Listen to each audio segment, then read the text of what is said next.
Hey guys, let's talk about the Dukan diet.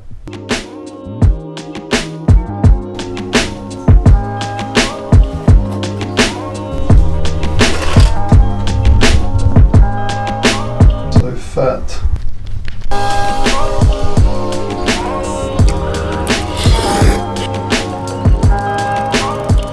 So let's talk about dieting today, and specifically more about the Dukan diet, which was introduced in the 1970s to help treat the obesity epidemic. And during that time, nutritionists thought obesity was treated with low in calories and also small meals. So Dr. Pierre then thought, I have an alternative. How about we have a high protein diet like our ancestors did? I'm going to give you 100 foods, 72 of which are animals, 28 of them are going to be vegetables, and you can eat as much as you want from these food groups. the diet is generous in terms of the amount of food that can be taken in, hence nullifying the need to count calories and also reaching the true weight of the patient, whilst encouraging physical activity. Do note that the foods eaten do need to be low in fat and avoid any added sugar or processed carbs. Then weight loss occurs, and it's dependent on the phases that you're going through. So let's talk about them in detail. So phase 1 is the attack phase, and this is known as the rapid weight loss phase to kickstart the metabolism by eating 72 of the natural protein sources as advocated by Dr. Pierre. Patients can expect up to around 2 to 3 kilo weight loss within 2 to 10 days. In a sense, this is going to boost that person's morale and also create a sense of achievement. And also note, this is also going to be coupled with 20 minutes of exercise each and every day. Phase 2, we've got the cruising phase. And this is where patients start to see weight loss at around 1 kilo per week so that they can reach their true weight.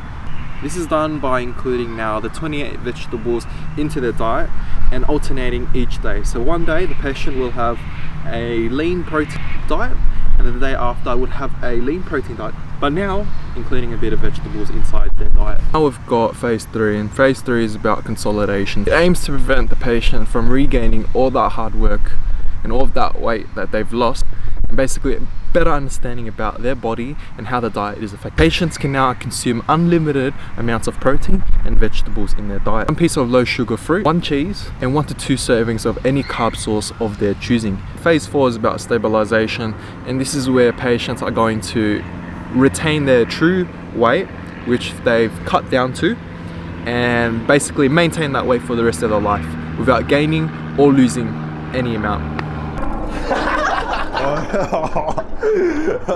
About criteria too, and look at things in a macro sense, namely carbohydrates, fats and proteins. Let's start off with carbohydrates. Carbohydrates are based on 3 different simple sugars, namely glucose, fructose and galactose. They're broken down by enzymes which are called amylase, and they're excreted by our salivary glands when we first put food into our mouth. This then stops when it's in the presence of stomach acid. It is then processed again by our small intestine by excreting a second dose of amylase from our pancreas.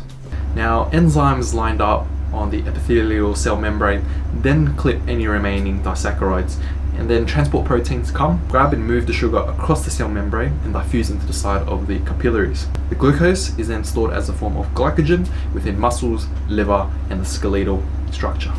Any excess is then converted into fat and stored as adipocyte by the liver. Similarly, with protein, it is first converted into amino acid tyrosine and phenylalanine by a chemical compound called pepsin in our stomach. Proteins then collect these clusters and transport it across the cell membrane again via the hepatic portal vein to the liver.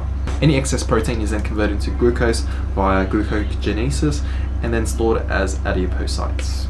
Any excess nitrogen is then also processed as urea and also excreted out as. Finally, we also have fats. As a macronutrient, has always been highly sensationalized to be the culprit for all our weight gain problems. So firstly, it requires no conversion like protein and carbs, but rather bile from the liver break fat into smaller cellular droplets. Our pancreas excretes the passes and then breaks it into 2 fatty acids plus a monoglyceride molecule. These then diffuse into the membrane and then becomes reassembled and stored as adipocyte. Well, energy can be directly used straight after digestion through respiration. So glucose molecule plus the oxygen is carbon dioxide, water, and ATP. However, to utilize the stored energy, the adipocyte must be broken down into glucose form and pretty much use this equation. Again, to simple terms, implication of a high protein, low carb diet means that the body is more susceptible to using adipocyte as a primary source of energy, with studies showing that the increased levels of thermogenesis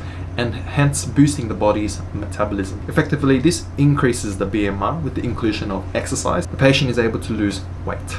So basically, upon reading a comparison study conducted by the French nutritionist Veldhorst on basically 296 overweight people to better understand the subjective appetite of one's being on a high protein diet consisting of 60% protein in macros, and actually at least all individuals experience a heightened sense of satiety and led to decreased levels of caloric intake. The results show how effective the diet has been to all these individuals. All fat content was lowered within 5 months, with average body weight reduction of 16 to 18% within obese women and men. So personally, I think the weight loss diet is actually really effective, and there's no tricks. It all follows the fundamentals of weight loss, which is to restrict the caloric intake and also introduce a bit of specificity into the types of food that can be consumed. Additionally, the diet also introduces a reward system for the patient if the diet can be followed through. This creates a bit of discipline and introducing a bit of sanity back to the user, reinforcing the idea that they're still able to enjoy a variety of foods in their lifestyle and that a cheat meal would not affect their progress to their weight loss program. However, what about long-term goals? So what about long-term goals? Well, my personal opinion is that it's not viable in the future, because with any fad diet, there's always going to be an essential component taken out from the diet, and in this case it's going to be the fruits and the micronutrients that you get from those. And because the diet incorporates a high protein, low carb, fruits that generally do favor the high carb spectrum of the diet, that's why it hasn't been incorporated heavily into the diet. That's my take on things, and I hope you enjoyed the video. Peace.